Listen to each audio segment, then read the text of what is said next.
if I'm completely honest, I have way more things than I really need. Today I want to talk about something that I am calling the 1/4 challenge. Now this challenge is not necessarily for other people as much as it is for myself. I've been very convicted lately about how many material things I have. Just the other day I was having a conversation with a friend of mine about how many people who are homeless don't even have gloves. And I could easily go to my closet and find probably 3 or 4 pairs of gloves. And realistically, do I need 4 pairs of gloves? No, I only need one, because I can only wear 1 pair of gloves at any given time. So I've decided that I'm going to do a 1/4 challenge. Now as a disclaimer, let me just say I recognize that this challenge is definitely not applicable to everybody. In fact, I have personal friends that could actually genuinely use more than they have. But this challenge is really directed at people who are in a situation a lot like me, where they can look at their life and they look at the things that they have, and if they're honest, they can say, yeah, I think I have more stuff than I really need. So for the 1/4 challenge, I'm going to spend the rest of the month weeding down what I have to try and get to a quarter of what the original amount was per type of item. So for example, if I have 10 sweatshirts, then I'm going to go down to 2.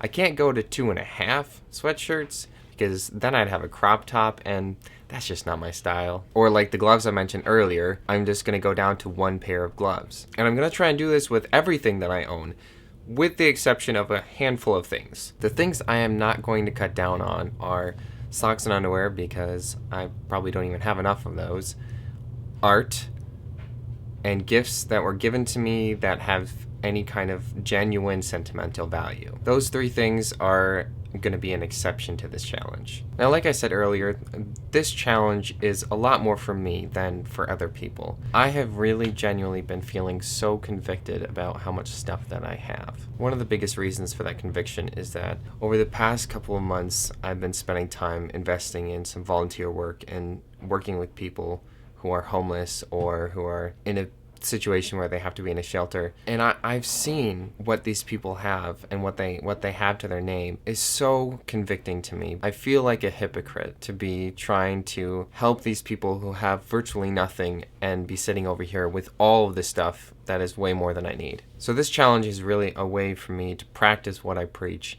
and to lead by example. I will be documenting the process as I weed through what I have and try and dwindle it down to 1/4 of the original amount. And at the end of the month, I'll make another video sharing where I ended up after doing this whole 1/4 challenge. If you'd like to follow along with me doing this 1/4 challenge, then feel free. You don't have to do all of your stuff like I'm doing. Maybe you just know that you have way more sweatshirts than you really need, then go for that. It doesn't have to be all of your things. But if you do participate, I'd love to see what you do. So post on Instagram or Twitter using the hashtag 1/4 challenge. I'm going to put that on the screen, and I'll also put it in the description. And again, this is not for everybody. I'm not saying if you have 10 sweatshirts that you're a bad person for having 10 sweatshirts. I'm just saying to take a look at what you have and consider, is there a possibility that I have more than I need? So whether you do or you don't participate in this challenge, it's totally fine either way. And if you'd like to follow along with my progress and how I'm doing on this challenge, I will also be posting on the hashtag 1/4 challenge. And of course, no challenge would be complete without tagging 3 people to do it. But because I said that it's totally fine either way, if anyone does this challenge other than me, I'm going to give 3 suggestions and not tags as to who could possibly consider doing this challenge. 1, Ricky Pointer. 2, Ash Hardell. And 3, Hank Green, because why not? So if any of you 3 see this video and see this challenge, I'm challenging you, but not really, because it's mostly for me. But if you want to do it, that'd be cool too. I look forward to sharing this experience with you guys, and I also look forward to maybe seeing some of you guys doing the challenge too. Thank you very much for watching, and until next time, I hope you take care of yourself, and I hope you have a wonderful day. Bye!